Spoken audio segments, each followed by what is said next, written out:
बिस्मिल्लाहिर्रहमानिर्रहीम। अस्सलामुअलैकुम। नाज़रीन कराम, नई वीडियो में आपको खुश आमदीद कहते हैं। तीन ऐसे लोग हैं जिनकी सही मानों में इस वक्त कुर्बानी दी गई है और तीनों ने ही इस्टेब्लिशमेंट के ख़िलाफ़ खुलकर स्टांस लिया और पीपल्स पार्टी से तीनों को फ़ारिग किया गया। आप सब जानते हैं कि मुस्तफ़ा नवाज़ खोखर को फ़ारिग किया गया। उन्होंने इस्टेब्लिशमेंट पर तनकीद की थी। पीपल्स पार्टी ने उनको सेनेटरशिप से हटा दिया।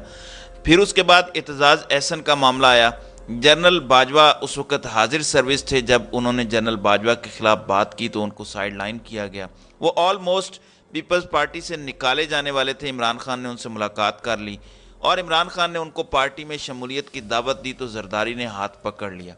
अब इसकी कहानी आगे चलकर बताते हैं कि जरदारी ने क्या पैगाम दिया था उस वक़्त जनरल बाजवा और बाकियों को, कि इसके बाद एतजाज़ एहसन कितना खुलकर सामने आएगा, फिर आप बचा नहीं सकेंगे। अभी भी एतजाज़ एहसन तकरीबन साइड लाइन है। अब लतीफ़ खोसा, इन्होंने हालिया इस्टेब्लिशमेंट के ख़िलाफ़ इतना खुलकर स्टांस लिया है कि पीपल्स पार्टी की तारीख़ में कभी कोई नहीं ले सका। इवन इतनी सख्त बात तो एतजाज़ एहसन ने भी कभी नहीं की। उन्होंने यहाँ तक बात कर दी कि इन्होंने एटम बम भी बेच देना है, ये एटम बम बेचने जा रहे हैं। उन्होंने कहा कि ये सारा काम इस्टेब्लिशमेंट का किया धरा है कि उन्होंने ये गंद डाला। अब इस सूरत हाल के अंदर अगर मैं बोलूँगा तो मेरी पार्टी मुझे गले से पकड़ लेगी। अब इनको अपने ओहदे से, जो पीपल्स पार्टी ने इनको दिया था लतीफ़ खोसा साहब को, उनको हटा दिया है। यानी ये वो तीन लोग हैं। अब सबसे बड़ी बात यह है कि एतजाज़ एहसन को भी आज नहीं तो कल हटाया जा सकता है। एतजाज़ एहसन का मामला कुछ इस तरह से सामने आया है कि एतजाज़ एहसन से मुतल्लिक आसिफ अली जरदारी को यह है कि एतजाज़ एहसन ने अगर लॉयर मूवमेंट चलवा दी तो बहुत बुरे फंसेंगे, क्योंकि इस वक्त वो सुप्रीम कोर्ट की बैक पर खड़े हैं और यहाँ पर इलेक्शन दूर दूर तक होता नज़र नहीं आ रहा। अगर ये ताकतें गालिब रहीं और चीफ जस्टिस ने लड़ना है, और अगर चीफ जस्टिस लड़ेंगे तो लॉयर मूवमेंट तो तैयार है। इमरान खान मुसलसल इस वक्त राब्ते में है एतजाज़ एहसन से। इवन जो हमला हुआ था ज़मान पार्क में, उस वक्त भी एतजाज़ एहसन ने कहा था कि मेरे घर की ग्रिल भी तोड़ी गई है। लिहाजा वो फुटेज और इस तरह का पूरा मवाद उन्होंने जमा किया और उन्होंने कहा कि जो ही इमरान खान की हुकूमत आएगी तो इस लेवल पर वो तहकीकात की जाएंगी, क्योंकि अभी जो सूरत हाल नज़र आ रही है वो आपके सामने है। अब ये जो मामला इस वक्त सामने आया है, इसमें एतजाज़ एहसन को भी साइड लाइन किया जाने वाला है और एतजाज़ एहसन जैसे ही साइड लाइन होंगे तो सबसे पहले इमरान खान उनको शमूलियत की दावत देंगे और गालिबन अगर वो पार्टी से निकाले जाते हैं तो उनको सेनेटरशिप ऑफर की जाएगी। यानी वो पीपल्स पार्टी से निकल कर अगर पीटीआई की जानिब आते हैं तो सेनेटर का ओहदा उनको मिल सकता है। अब यहाँ पर मामला यह है कि आसिफ अली जरदारी, उनको एतजाज़ एहसन नहीं चाहिए, उनको बाबर अवान भी नहीं चाहिए था, या मुस्तफ़ा नवाज खोखर भी नहीं चाहिए। अब आप लतीफ़ खोसा को देख लें। लतीफ़ खोसा ने कौन सी ऐसी बात की है जो पाकिस्तानी कौम को समझ नहीं आ रही कि उसको फारिग कर दिया गया। उसने वो बात कह दी जो आपके मीडिया चैनल पर नहीं चल सकती। 4-5 दिन पहले आप सब जानते हैं कि उन्होंने क्या बातें की थी। उन्होंने कहा था कि ये जो न्यूट्रल्स हैं ये रियासत के मुलाजिम हैं, हमने इनको आइन से ही ऊपर बिठा कर रखा हुआ है। उन्होंने कहा कि ये हमारे सर पर चढ़कर नाच रहे हैं।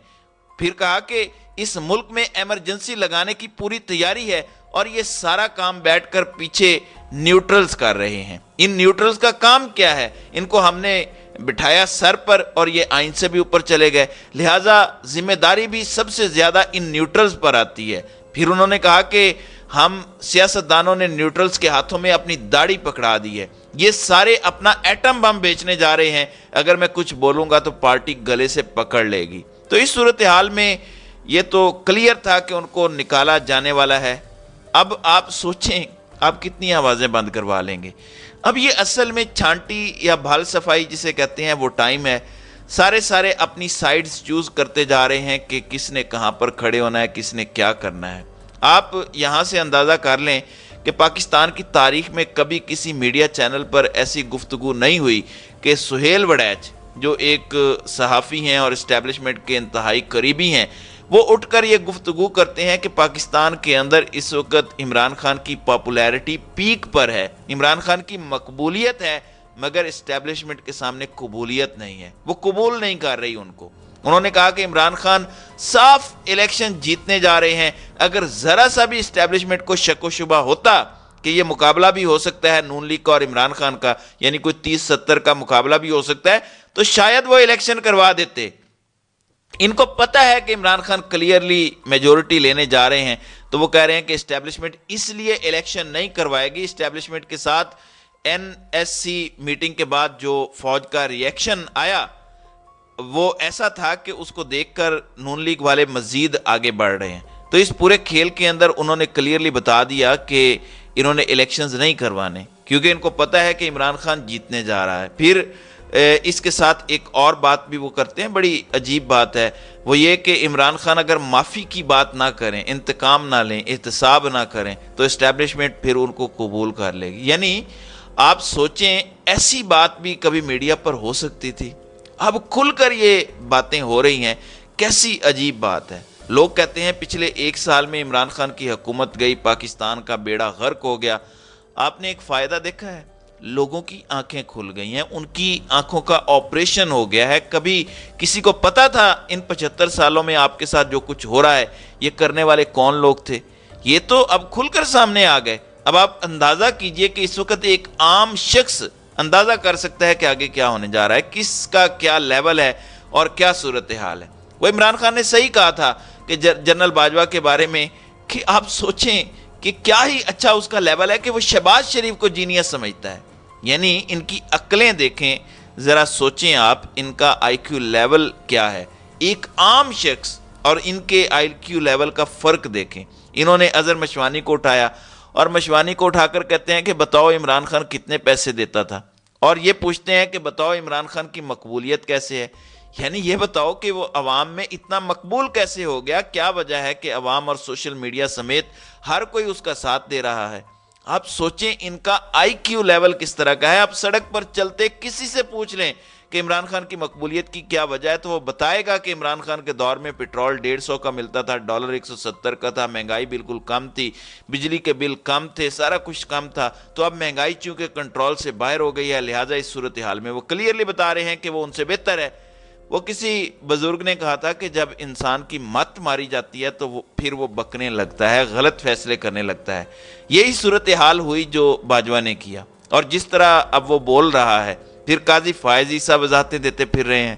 کل کہہ رہے تھے کہ وہ اصل میں تو گیا تھا اور زرداری کے بغل میں مجھے اس لیے بٹھایا گیا، میں وہاں بیٹھنا نہیں چاہتا تھا، میں الگ گیلری میں بیٹھنا چاہتا تھا، لیکن مسئلہ یہ ہے کہ انہوں نے عزت کے طور پر بٹھایا، مجھے نہیں پتا تھا کہ ساتھ کون کون ہوگا، اور میں نے پہلے ہی کہا تھا کہ میں سیاسی تقریر نہیں کروں گا۔ یعنی آج وہ بھی وضاحتیں دیتے پھر رہے ہیں۔ چیف جسٹس سے کل ان کی ملاقات بھی ہوئی ہے، بڑی خوشگوار ملاقات بتائی جا رہی ہے، اس میں انہوں نے ساری وجوہات بھی بتائی ہیں۔ اب چیف جسٹس جوڈیشل کمیشن کا ان کا اجلاس ہے، اس میں انہوں نے ان کو چھوڑنا نہیں ہے۔ اگر کوئی یہ سمجھ رہا ہے کہ وہ جھک جائیں گے تو وہ غلط سوچ رہا ہے۔ دیکھیں انہوں نے جھکنا ہوتا تو الیکشن کی ڈیٹ ہی اناؤنس نہ کرتے، وہ کہہ دیتے کہ حالات خراب ہیں۔ آپ سمپل سی بات بتائیں، یہ جتنے بھی ججز ہیں خواہ وہ مخالف ہوں یا ساتھ میں ہوں، لیکن آئین سے تو آپ آگے نہیں جا سکتے، اور آئین میں واضح لکھا ہے کہ 90 روز میں الیکشن ہوں گے۔ اس بات پر ججز کچھ نہیں کر سکتے، لیکن اس بات پر وہ کہہ رہے ہیں کہ جی از خود نوٹس ہونا چاہیے تھا، لیکن یہ ہونا چاہیے تھا، وہ ہونا چاہیے تھا، لیکن الیکشن کے معاملے پر، یہ 90 روز والے معاملے کے اوپر ایک جج بھی اس کے خلاف نہیں گیا۔ یہ سمجھ رہے ہیں کہ آج ہم اس سے استعفیٰ دلوا دیں گے، پھر اس سے استعفیٰ دلوا دیں گے، یہ کر دیں گے، وہ کر دیں گے۔ کیا لوگوں کو نہیں پتا کہ کون استعفیٰ دلوا رہا ہے؟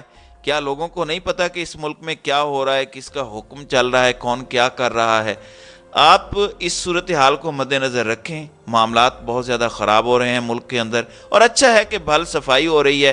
اس کے بعد عمران خان کو چاہیے کہ جیسے ہی اعتزاز احسن یا لطیف کھوسا پارٹی سے فارغ ہوتے ہیں تو ان کو اپنی پارٹی میں لیں اور ان کو عہدے دیں پارٹی کے اندر، تاکہ اس طرح کے قابل ذہن آپ کے پاس آ جائیں۔ ورنہ آج آپ دیکھ لیں لطیف کھوسا ہوں یا دوسرے لوگ، یہ صرف اس لیے رگڑے جا رہے ہیں کیونکہ وہ اسٹیبلشمنٹ کے خلاف بات کر رہے ہیں۔ جو اسٹیبلشمنٹ کے خلاف بات کرے گا اس کو رگڑا لگے گا۔ تو ناظرین اکرام، آپ کی اس ویڈیو کے حوالے سے کیا رائے ہے؟ آپ اپنی رائے کا اظہار کامنٹ سیکشن میں ضرور کیجیے گا۔